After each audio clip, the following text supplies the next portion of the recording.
Welcome back everyone to Let's Play Amnesia, The Dark Descent. I am your host, BrainBoy20, and where we had last left off, we had entered the archives. And now we're just continuing to locate the rest of Daniel's story. And while I'm aware that I've been a bit of a fraidy cat, that you can understand my apprehensiveness. When I say I don't play tons of horror games, I kind of mean it. And I'm also not a very big fan of anything where there's just random noises and otherwise that might startle me whenever.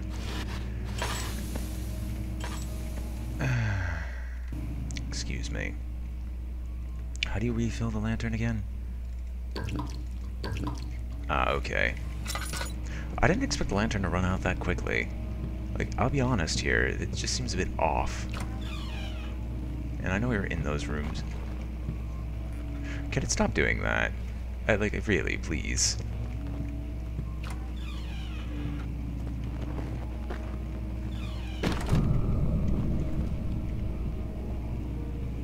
Thank you for that.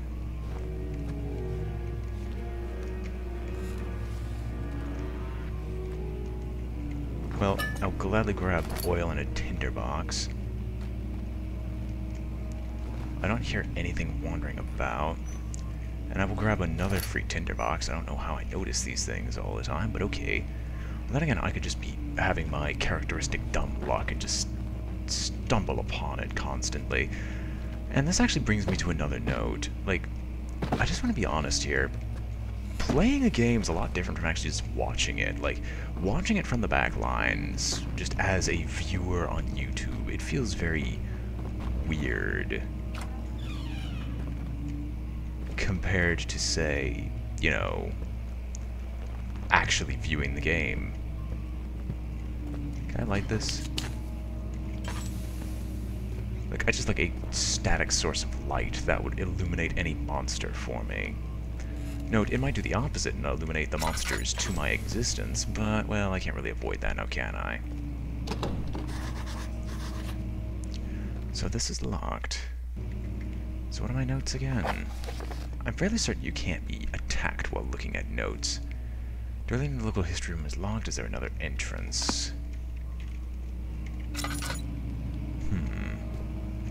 Well, there is another entrance. I'm fairly certain it's further down here. But I get the feeling I know what this game's setting up already. Plus, when I did say I did see the story to Amnesia, I should also point out the fact that that was years ago. And I have no memory of basically anything. I really don't like the darkened rooms, but I will keep my lantern oil as high as I can. Ain't that a ton of blood?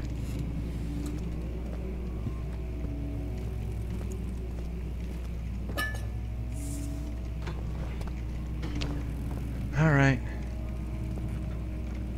I don't approve of those candles just being lit ominously in the back corner.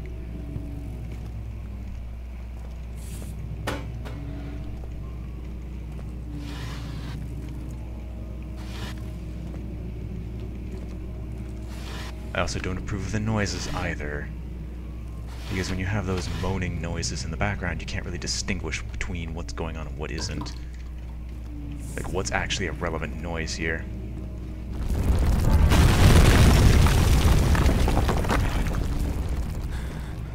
Well, thanks for that. There's the final note, and I guess the back way is going to be blocked.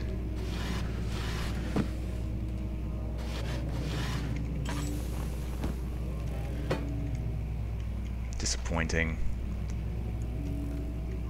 Alright, I'm going to just take a quick peek to make sure there's nothing that's coming in literally directly behind me.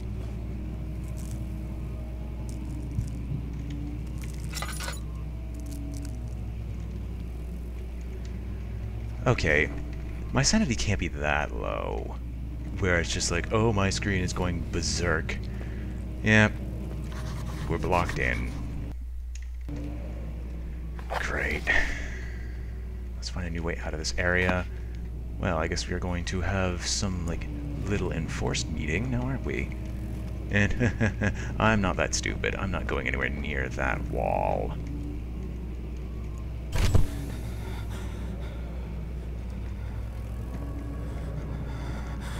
Just gonna hide in this little corner. 17th of May, 1839. After pounding the unforgiving stone wall for what seemed like an eternity, I realized it was hopeless. I was trapped. I fell to the ground, gasping for air, trying to focus. That's when I saw a faint blue shimmer. My weakened body was heavy to carry, but I managed to push myself toward the enchanting light. It was waiting for me. Enclosed in dark nothingness, I felt myself drawn to the mystic light. I reached out, closing it in my hands. The faint glow escaped my fingers and began to spark brightly and spirit me away, unlocking alien memories of spiraling towers, endless deserts, and impossible geometry. The next thing I can remember is the grating sound of stone being lifted, the voices of the Arabs pulling me to safety, and grasped firmly in my hands was the broken pieces of a most peculiar relic.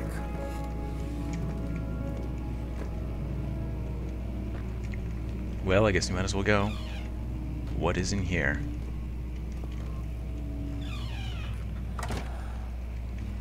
Alright, I want to put as much distance between me and the opponent as I possibly can. There's the door out. Is there anything? Yes, there's a treasure chest. With tinder boxes and oil. How many tinder? Like, I have a fair amount of them. I guess as long as I'm not wasting oil that much, I should be fine. Much of the castle is old and hasn't been tended to for centuries. When the shadow arrives, it won't take long until things start falling apart. We're just buying time anyway. Let's do what we can. There isn't much to be done about the walls. We should reinforce weak structures. The ground will tremble and there's a risk everything will cave in on us, especially downstairs. Here, and there. Let's get the servants working on it.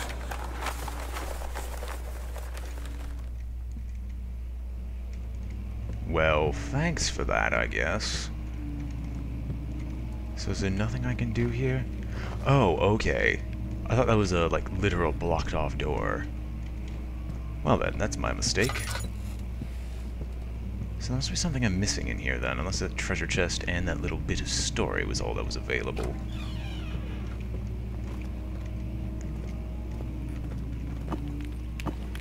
Fragile but not breakable by hand, okay. Breakable by stone?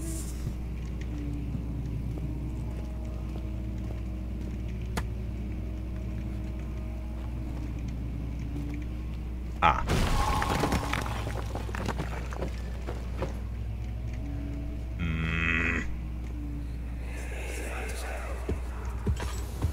You have to be swift when you activate the first one.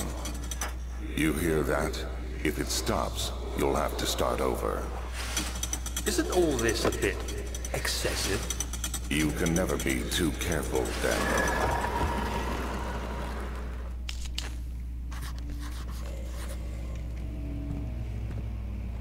Right, if you don't mind me, I'm just going to ensure that I always have access to...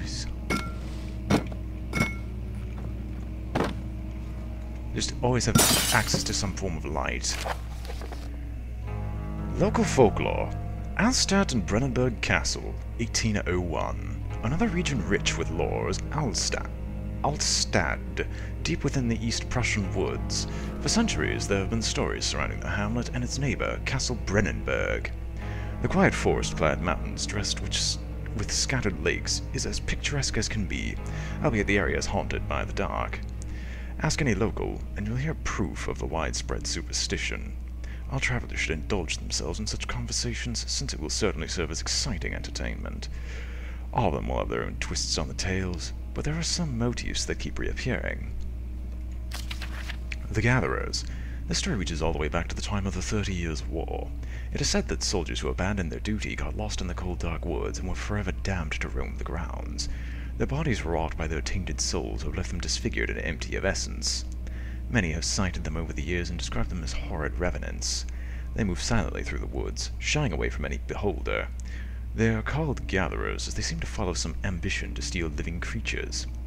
It is their prey which can be heard struggling inside damp burlap sacks dragged behind them, which reveal their presence.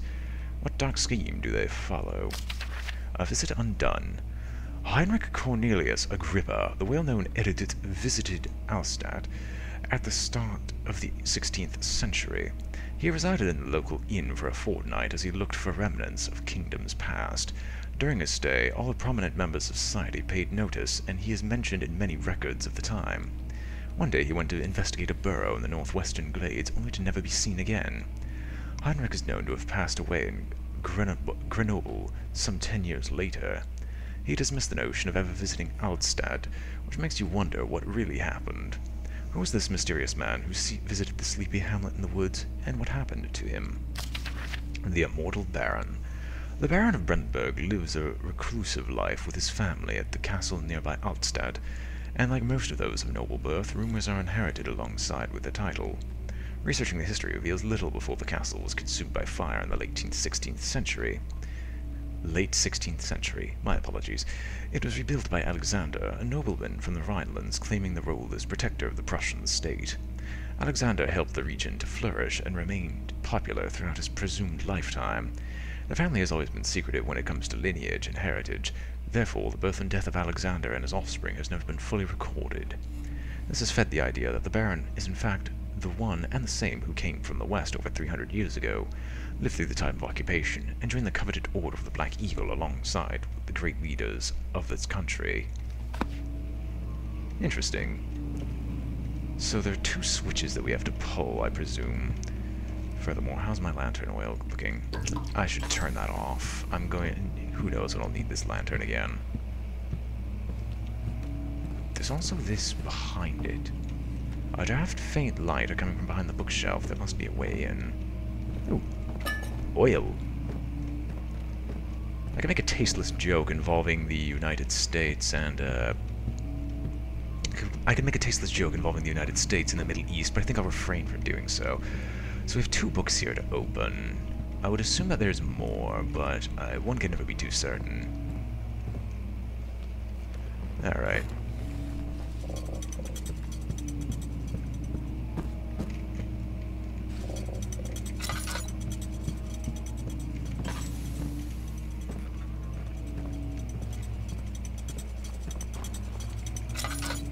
I'm missing something here.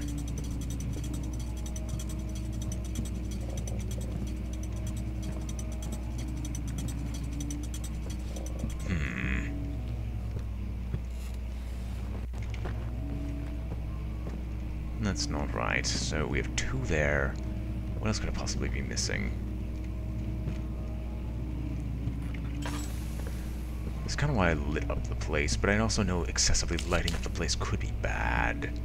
As well, this series' motif is darkness, but the dark can be your friend as is your enemy. So I'd like to leave some places to hide. So we have you. Ah, I missed you, didn't I? Yes, you are the one I missed. Let's try this again.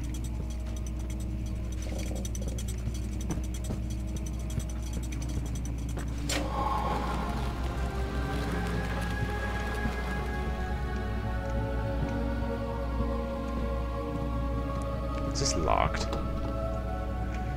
Yes, it's locked. Well, I'm going to just, like, once again, me being paranoid, just a little bit of forewarning might be good.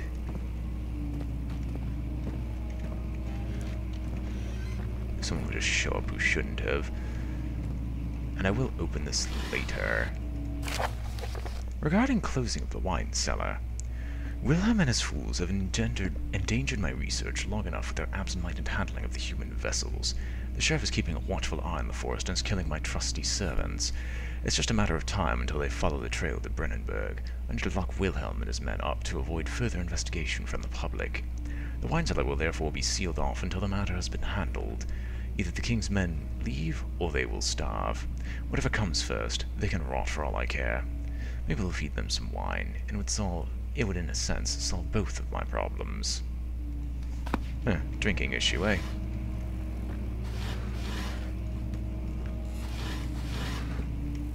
Even with my incessant supply gathering, I just don't seem to have enough for my needs. I'm just gonna make sure I have absolutely everything first before, well, going on the run, because I get the feeling that something bad's about to occur.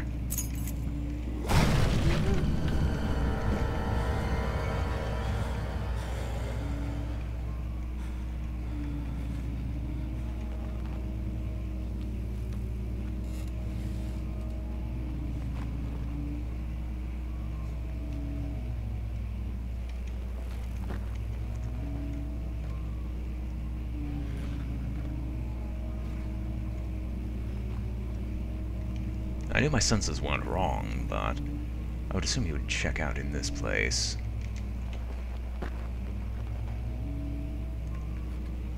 I don't want to explore, just in case he's just poking his head in now. I'd like to get a feel of where he is. Then again, I'm assuming it's a he.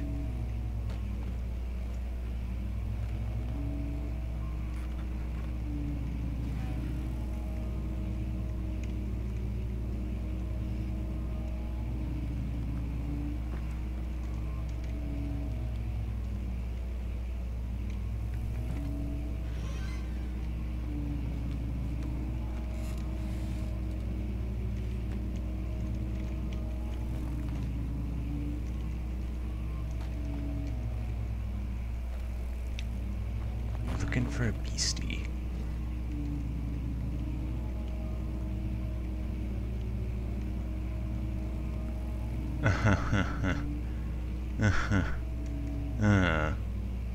Well, my heart's racing now.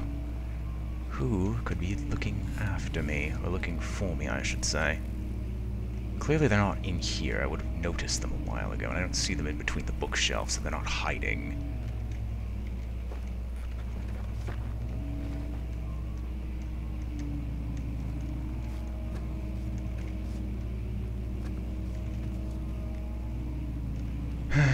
Guess I should face my fears. Or not, there's always a stealthy way to do things.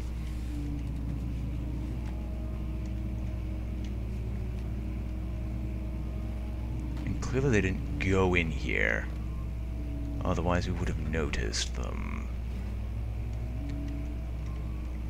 That's actually a really bad idea. It's from the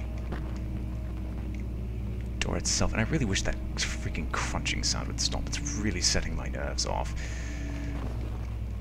Okay, now there are two ways to do this, and I think we're going to do it the second way. The first way would be the reasonable, stealthy way. So I think I'm going to grab this box, toss it out there, see if anything comes running. And the answer looks like it is a flat-out no.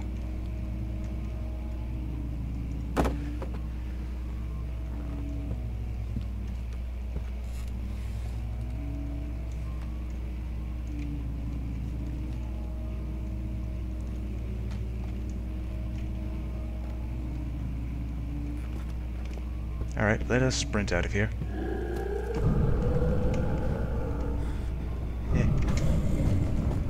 Yeah, I think it found me.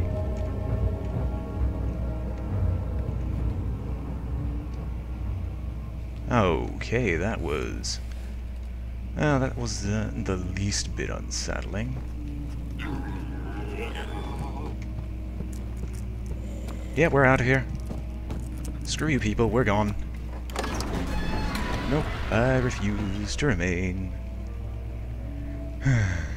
A handful of sand trickled from the crumbling stone ceiling and pushed down on the brim of his hat. He braced himself as the cavern suddenly shifted and collapsed. Well, that hurt.